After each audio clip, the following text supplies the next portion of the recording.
خواتین کے لیے نماز کے دوران بدن کے غبار،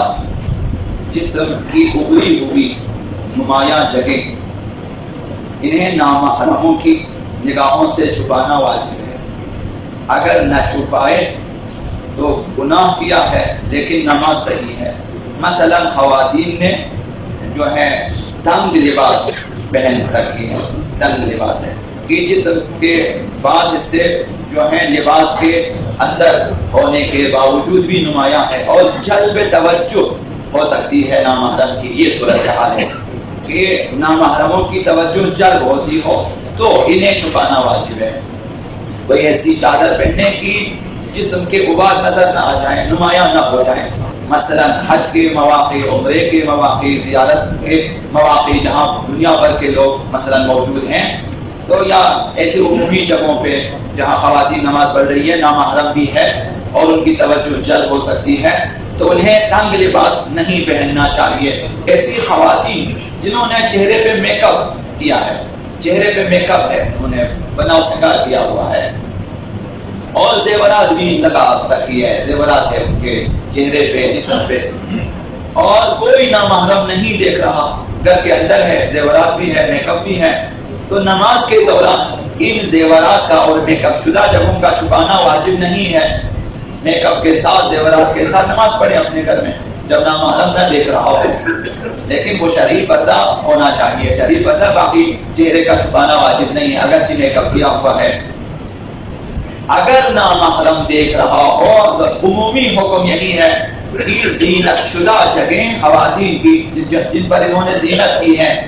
میک اپ کیا ہے مثلا یا کچھ زیورات وغیرہ انہوں نے سجا رکھی ہیں، نامحرم دیکھ رہا ہو تو تمام زینت شدہ جگہوں کا چھپانا واجب ہے، نماز میں بھی غیر نماز میں بھی۔ خواتین کے لیے میک اپ کرنا بذات خود جائز ہے، لیکن میک اپ شدہ جگہوں کو نامحرموں سے چھپانا واجب ہے۔ مردوں کے لیے ان کے ماموزات بہنیں، ماموزات، خالازات، پھوپھیزات، چچازات، بیٹیاں ان کی، مثلا خالاؤں کی بیٹیاں، ماموں کی بیٹیاں، اور اسی طرح سے پھوپھی کی بیٹیاں، چاچا کی بیٹیاں، یہ نامحرم ہے مردوں کے لیے۔ ایک مرد کے لیے مثلا اس کی چاچا کی بیٹی نامحرم ہے، ماموں کی بیٹی نامحرم ہے،